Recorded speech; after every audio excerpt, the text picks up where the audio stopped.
जय शिवराय मित्रांनो राज्यातील थकबाकीदार शेतकऱ्यांसाठी राज्य शासनाच्या माध्यमातून पुण्यश्लोक अहिल्यादेवी होळकर शेतकरी कर्जमुक्ती योजना 2026 ही योजना आणण्यात आलेली आहे। या योजनेची अंमलबजावणी राज्यामध्ये सुरू झालेली आहे।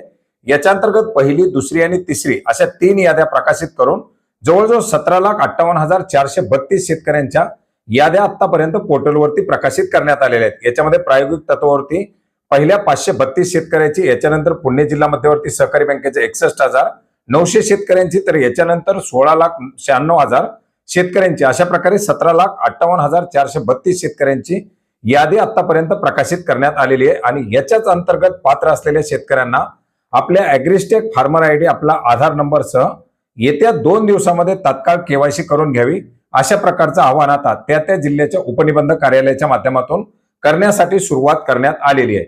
मित्रांनो, याच्या अंतर्गत जर तुमची केवायसी झाली तरच त्या केवायसीच्या आधारे तुमच्या कर्ज खात्यामध्ये त्या कर्जमाफीची रक्कम क्रेडिट केली जाणार आहे।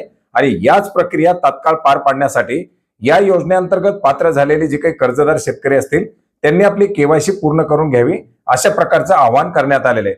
मित्रांनो, याच्या अंतर्गत लातूर जिल्ह्यातील आतापर्यंत माहिती आल्यानुसार 54,426 शेतकरी, छत्रपती संभाजीनगर जिल्ह्यामधील जवळजवळ 1276 गावातील 99,648 शेतकरी, हिंगोली जिल्ह्यातील 44,177 शेतकरी, धाराशिव जिल्ह्यामधील 46,046 शेतकरी, तर सिंधुदुर्ग जिल्ह्यामधील आतापर्यंत 6,711 शेतकरी, बुलढाणा जिल्ह्यामधील 12,107 शेतकरी, याचप्रमाणे आपण जर पाहिलं तर सांगली जिल्ह्यामधील जवळजवळ 56,962 शेतकरी, कोल्हापूर जिल्ह्यामधील 29,409 शेतकरी, अकोला वाशिम मधील जवळजवळ 30,709 शेतकरी, अहिल्यानगर मधील 1,92,000 शेतकरी, त्याचप्रमाणे आपण जर पाहिलं तर पुणे जिल्हा मध्यवर्ती बँकेचे 61,900 शेतकरी, याचप्रमाणे सोलापूर मधील जवळजवळ 7,694 शेतकरी, याचप्रमाणे जालना जिल्ह्यातील 62,500, यवतमाळ जिल्ह्यामधील 64,865, भंडारा जिल्ह्यामधील 23,658, तर नांदेड जिल्ह्यातील जवळजवळ 11,166 शेतकरी,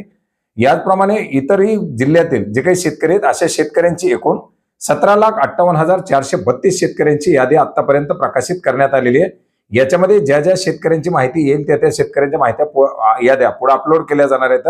परंतु सध्यापर्यंत ज्या शेतकऱ्यांची माहिती पोर्टलवरती अपलोड करण्यात आलेली आहे त्या शेतकऱ्यांनी आपली केवायसी करून घ्यावी, अशा प्रकारचं आवाहन करण्यात आलेलं आहे। मित्रांनो, फार्मर आयडी ऑलरेडी शेतकऱ्यांची घेण्यात आलेले आहेत। फार्मर आयडी आपल्याला केवायसी करताना दाखवला जातो, शेतकऱ्याचा आधार नंबर देखील आपल्याला त्या ठिकाणी दाखवला जातो। आणि केवायसी केली जात असताना त्या शेतकऱ्याला आपल्या कर्ज खात्याची माहिती बरोबर आहे का, कर्जमाफीमधील रक्कम बरोबर आहे का, हे सर्व तपासून या ठिकाणी केवायसी करायची आहे। आणि हीच केवायसी बायोमेट्रिकच्या माध्यमातून करण्यासाठी आता हे एक आवाहन करण्यात आलेलं आहे। मात्र मित्रांनो, हे केवायसी केली जात असताना याच्यामध्ये कर्ज खात्यामधील जी काही रक्कम आहे ती रक्कम आणि प्रत्यक्षात कर्जमाफीच्या यादीमध्ये आलेली रक्कम याच्यामध्ये मोठ्या प्रमाणात तफावती असल्याच्या समस्या आता समोर आलेल्या आहेत। काही कर्जदार शेतकऱ्यांची प्रत्यक्षात कर्जाची रक्कम ही 1,30,000 असताना त्यांची या कर्जमाफीच्या पोर्टलवरती मात्र 90,000, 95,000 अशी रक्कम दाखवणं, एखाद्याची 40,000 असेल तर ती 35,000 दाखवणं, अशा प्रकारच्या अनेक साऱ्या समस्या येत असल्याची माहिती समोर येत आहे।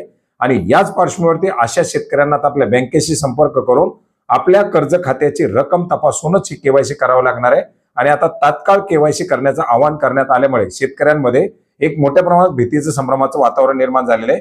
याच्या अंतर्गत जर आपल्या कर्ज खात्यामधील रकमेमध्ये जर तफावत असेल तर आपण ऑनलाईन पद्धतीने याच्यामध्ये ग्रीव्हरन्स बुक करू शकता। आणि जर आपल्याला ग्रीव्हरन्स बुक करायची नसेल तर आपण सोमवारी बँकेमध्ये भेटून आपल्या कर्ज खात्याची माहिती तपासूनच याची केवायसी करू शकता। जर याच्या संदर्भातील अधिकची माहिती किंवा अधिकच्या जर काही समस्या असतील तर आपण आपल्या उपनिबंधक कार्यालयाशी संपर्क साधू शकता, आपल्या तहसील कार्यालयाशी संपर्क साधू शकता।